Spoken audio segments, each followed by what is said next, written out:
Praise the Lord. இயேசுவின் ரத்தம் ஜெயம். தினமும் இயேசு நிகழ்ச்சிக்கு உங்களை கர்த்தராகிய இயேசு கிறிஸ்துவின் நாமத்தில் வரவேற்கிறேன். செய்தியின் தலைப்பு: யானை வரும் பின்னே, மணி யோசை வரும் முன்னே. ஆதார வசனம் ரோமர் 15:13. நம்பிக்கையின் தேவன் விசுவாசத்தினால் உண்டாகும் எல்லாவித சந்தோஷத்தினாலும் சமாதானத்தினாலும் உங்களை நிரப்புவாராக. சகலவித ஆறுதலை கொடுக்கும் ஆண்டவரின் மக்களை ஒரு சிறு ஜெபம் செய்வோம். தகப்பனே, இந்த செய்தியை தொடர்ந்து கேட்டுக்கொண்டிருப்பவர்களுக்கு இந்த நம்பிக்கையின் சந்தோஷத்தையும் அதனால் வரக்கூடிய சகலவித கிருபையையும் ஆசீர்வாதத்தையும் ஆவியானவர் விளக்கி காட்டுவீராக. மனக்கண்கள் திறக்கப்படட்டும். இயேசுவின் நாமத்தில் பிதாவே, ஆமேன். இயேசு தோமாவை பார்த்து, தோமாவே, நீ கண்டதினால் விசுவாசித்தாய், காணாதிருந்து விசுவாசிக்கிறவர்கள் பாக்கியவான்கள் என்றார். யோவான் 21:19. பாக்கியவான்கள் என்றால் ஆசீர்வாதத்துக்கு உரியவர்கள் என்பதாகும், ஆசீர்வதிக்கப்படுவார்கள் என்பதாகும்.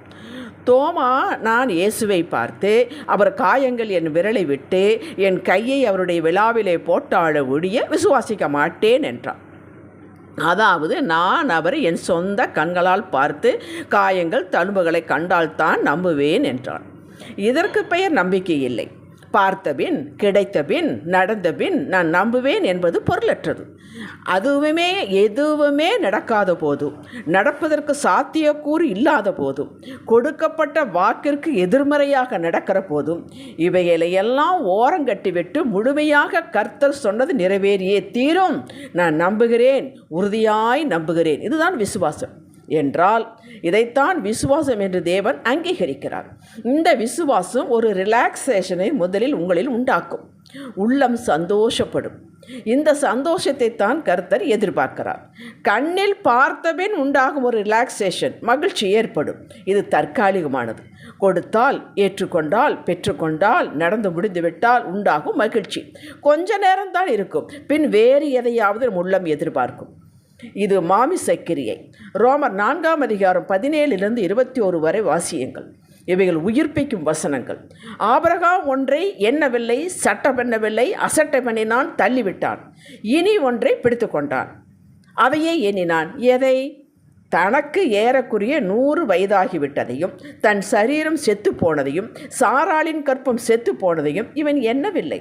அது ஒரு பொருட்டாக எடுக்கவில்லை, கணக்கில் கொள்ளவில்லை, லாஜிக் பார்க்கவில்லை. நாம் தாத்தா வாயிட்டோம், அவள் கற்பம் செத்து விட்டது, இனி எப்படி பிள்ளை பிறக்கும் என்ற கேள்வி கேட்கவில்லை. இதைத்தான் தேவன் பாராட்டி எழுதி வைத்தார். இனி ஒன்றை கருத்தில் கொண்டான், பிடித்து கொண்டான், உள்ளத்தில் வைத்தான், அதையே தியானம் பண்ணினான். எதை? அநேக ஜாதிகளுக்கு தன்னை தகப்பனாக ஏற்படுத்தேன் என்ற வாக்கு. இதை நம்பினான். எப்படி இதை நம்பினான்? எதை வைத்து நம்ப முடிஞ்சது? இதுவரை தன்னை நடத்தி வந்த தேவனுடைய கிரியைகளை யோசித்தான், தியானித்தான், கடந்த கால வாழை நினைத்து நிதானித்து பார்த்தான். தனக்கு சொன்னதையெல்லாம் நிறைவேற்றி கொண்டே வருகிறார். ஆம், இவர் வாக்குத்தத்தம் பண்ணியதனை நிறைவேற்ற வல்லவராயிருக்கிறார். சொன்னவர் சர்வத்தையும் படைத்த தேவன். அவர் சொன்னதுதான் அவர் நிறைவேற்றிய முடிப்பார் என்று அவர் மேல் வைத்த ஒரு மகிமை, அவர் மேல் வைத்த நம்பிக்கை, அவர் மேல் வைத்த நம்பிக்கைனா அவர் கொடுத்த வாக்கும் அப்படித்தான் இருக்கும் என்று அதை பிடித்து கொண்டான். இதை முழு நிச்சயமாய் நம்பி தேவனை மகிமைப்படுத்தி விசுவாசத்தில் வல்லவனானான். விசுவாசத்தில் நாம் வல்லவர்கள் ஆக வேண்டும். ஒரு வாக்கு பெற்றவுடன் அதை வைத்துக்கொண்டு நாம் விசுவாசத்தில் முதலில் வல்லவர்களாக வேண்டும். இன்னும் விரித்து சொல்வோம் என்றால், ஒன்று, இவர் மரித்தோரை உயிர்ப்பிக்கிற தேவன். ஆபிரகாம் அவனுக்கு கிடைத்த 2 பிடி சொல்லுகிறேன். ஒன்று, அவர் மரித்தோரை உயிர்ப்பிக்கிற தேவன். இரண்டாவது, இல்லாதவையில் இருக்கிறவோ அழைக்கிற தேவன். பிஸ்னஸ் கெட்டு விட்டதா, மரித்து விட்டதா, குடும்ப சமாதானம் மரித்து விட்டதா, பிள்ளைகள் ஒழுங்கிலிருந்து மரித்து விட்டார்களா, எல்லாம் ஒழுங்கற்று கிடக்கிறதா, மரித்து போனது போல் இருக்கிறதா, வறட்சியாக இருக்கிறது, உயிர்ப்பிக்கும் தேவன். எந்த பாகத்தில் மரித்தது போல் காணப்படுகிறீர்களோ அதை நீங்கள் சுட்டி காட்டும் பொழுது உயிர்ப்பித்து காட்டுவார். அதை அவன் நம்பினான். இரண்டாவது, இல்லாதவரை இருக்கிறவோ அழைக்கிற தேவன். இவனுக்கு ஒன்றுமே இல்லை, ஆனால் அழைக்கிறார். எங்கிருந்து அழைக்கிறார்? அவர் சிந்தையில் இருந்தது பாவிக்குரிய மண்டலத்தில் இருக்கிறது, அங்கிருந்து அழைக்கிறார். இந்த 2ஐயும் பிடித்து கொண்டான். நாமும் அப்படித்தான் இந்த 2ஐயும் பிடித்து கொள்ள வேண்டும். இந்த 2 ஆபிரகாமுக்கு போதுமானதாக இருந்தது, நமக்கும் போதுமானது. ஆகவே இந்த நம்பிக்கையில் அவனுக்குள்ள ஒரு ஏகாந்த சந்தோஷம் உண்டாகிற்று. இதைத்தான் கர்த்தர் முதலில் நம்மில் பெருக கிருபை கொடுக்கிறார், பெருக்குகிறார். இது வரப்போகிற ஒப்பற்ற ஆசீர்வாதத்துக்கு அடையாளம். நாமே அடையாளம், நம்முடைய கிரியையே அடையாளம். நாம் எப்படி இருப்போம் என்பதற்கு நாமே அடையாளம். வேறு அடையாளம் கேட்க வேண்டிய அவசியமே இல்லை. இது நமக்கு இராவிட்டால் நம்முடைய இரட்சிப்பிலேயே சந்தேகம் வருகிறது. எதை கண்ணால் கண்டு இயேசு நம் பாவங்களை முற்றிலும் மன்னித்து விட்டார், விலக்கிவிட்டார், கழுவி விட்டார், புதிய சிருஷ்டியாக மாற்றிவிட்டார் என்று நம்பினோம். ரட்சிக்கப்பட்ட என்று எதை பார்த்தோம்? இயேசுவை தொங்கினதை பார்த்தோமா? ரத்தம் சிந்தினதை பார்த்தோமா? அடிப்பட்டதை நொறுக்கப்பட்டதை பார்த்தோமா? எதை பார்த்தோம்? நாம் ஒன்றையுமே பார்க்கவில்லையே, விசுவாசித்தோம். நாம் ஒன்றை உணரவில்லையே, காணவில்லையே, தொப்பொன்று ஏது நம்மேல் விழவில்லையே, சரீரத்தில் எந்த மாற்றம் இல்லையே, காணக்கூடிய வகையில் ஏதும் நடக்கவில்லை. ஆகிலும் நாம் விசுவாசித்தோம், நம்பினோம், அவரது கிருபையால் ரட்சிக்கப்பட்டோம். எபேசியர் 2:8.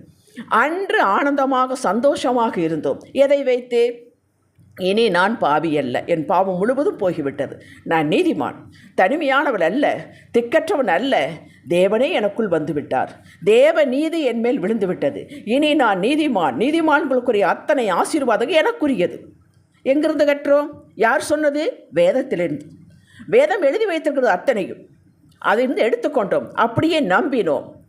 அன்று நம்பினோம் அல்லவா, வாழ்ந்தோம் அல்லவா, நடந்ததல்லவா. இனி என்ன? இனி நான் தேவனை அப்பா பிதாவே என்றழைக்கும் புத்திர சுவீகார ஆவியை சிலாக்கியத்தை பெற்றிருக்கிறேன். இனி நான் கேட்பேன், ஜெபிப்பேன், பெற்றுக்கொள்வேன். இதெல்லாம் நிற்கும்போது சந்தோஷமாக இருக்கிறது. இந்த ரட்சிப்பின் சந்தோஷம், இதுதான் ரட்சிப்பின் சந்தோஷம். இது நமக்கு தினமும் அனுபவமாக மாற வேண்டும். ஏதோ ஒரு நாள் நடந்த சந்தோஷம் அல்ல, வாழ்க்கை முழுவதும் அந்த சந்தோஷம் இருக்க வேண்டும். இதுவரை நடத்தி வந்ததை நினைத்து பாருங்கள். வாக்கு கொடுத்து நிறைவேற்றி கொண்டே தான் வந்திருக்கிறார். நான் உன்னை விட்டு விலகுவதும் இல்லை, கைவிடுவதும் இல்லை என்பதை எத்தனை முறை உங்கள் வாழ்வில் காட்டியிருப்பார். பாதுகாத்தார், நமக்காக மற்றவர்களோடு பரிந்து பேசினார், நமக்காக யுத்தம் செய்தார், வியாதிகளை விளக்கினார், சத்துருக்களை எல்லை விட்டு ஓட்டினார். யோசித்து பாருங்கள். தாவீது, யோசேப்பு, யோபு, தானியேல் இவர்கள் தங்களுக்கு ஏதும் நடக்காத போது சந்தோஷமாக இருந்ததுக்கு காரணம் இவர்கள் விசுவாசத்தில் உண்டான சந்தோஷம். இதைத்தான் பிலிப்பியர் 4:4 ஆண்டவர் சொல்கிறார், கர்த்தருக்குள் எப்போதும் சந்தோஷமாயிருங்கள், சந்தோஷமாயிருங்கள் என்று மறுபடியும் சொல்லுகிறேன் என்றார். சந்தோஷமாக இருக்க முடியாத காரியங்கள் வரும். அப்படி இருந்து நீங்கள் சந்தோஷமாயிருங்கள். நான் உயிரோடு இருக்கிறேன், நான் வாக்கு கொடுத்தவன், நான் நிறைவேற்றி முடிப்பேன், அது தாமதிப்பதில்லை, ஆகவே சந்தோஷமாயிருங்கள் என்கிறார். வாக்கை பெற்றவன், ஜெபித்தவன், துதித்து ஆராதித்தவன், இந்த சந்தோஷம் நமக்கு உண்டாக வேண்டும், வரும். இல்லை என்றால் நமது ஜெபம் ஆராதனை அர்த்தமற்றது, சந்தேகத்திற்குரியது. மக்களே, நீங்களும் நானும் ஆராதிக்கும் தேவன் உயிரோடு இருக்கிறார், சகலத்தை ஆளுகை செய்து வருகிறார், அவரது கரத்தில் இருக்கிறது. நமக்கு குறித்தது அவர் திட்டம் உயர்ந்தது, காணாத மண்டலத்தில் நடந்தேறி வருகிறது. நம்புங்கள், இதை கண்கள் இழுத்து கொள்ளும். நாம் காட்டும் விசுவாச கிரியைகள், பேச்சு, சந்தோஷம், காணாததை கண்டது போல், பெற்றது போல், நடந்து விட்டது போல் ஆத்துமாவில் அனுபவிக்கும் வரை அவைகள் ஆவிக்குரிய மண்டலத்தில் தான் இருக்கும். கீழே இழுத்து வருவது உங்களது விசுவாச கிரியை, சந்தோஷம். வேறு வழி இல்லை. இதற்கு கிருபை பெற்று விளங்க பண்ணுங்கள், உங்களுடைய விசுவாசத்தை விளங்க பண்ணுங்கள். இதற்கும் ஆண்டவர் உதவி செய்கிறார். எந்த வகையிலும் நம்மை ஆசீர்வதித்து வாழ வைக்கவே இயேசு ஆயத்தமுள்ளவராகவே இருக்கிறார். அதற்காகத்தாங்க பாடுபட்டார், மரித்தார், உயிர் தெழுந்தார்.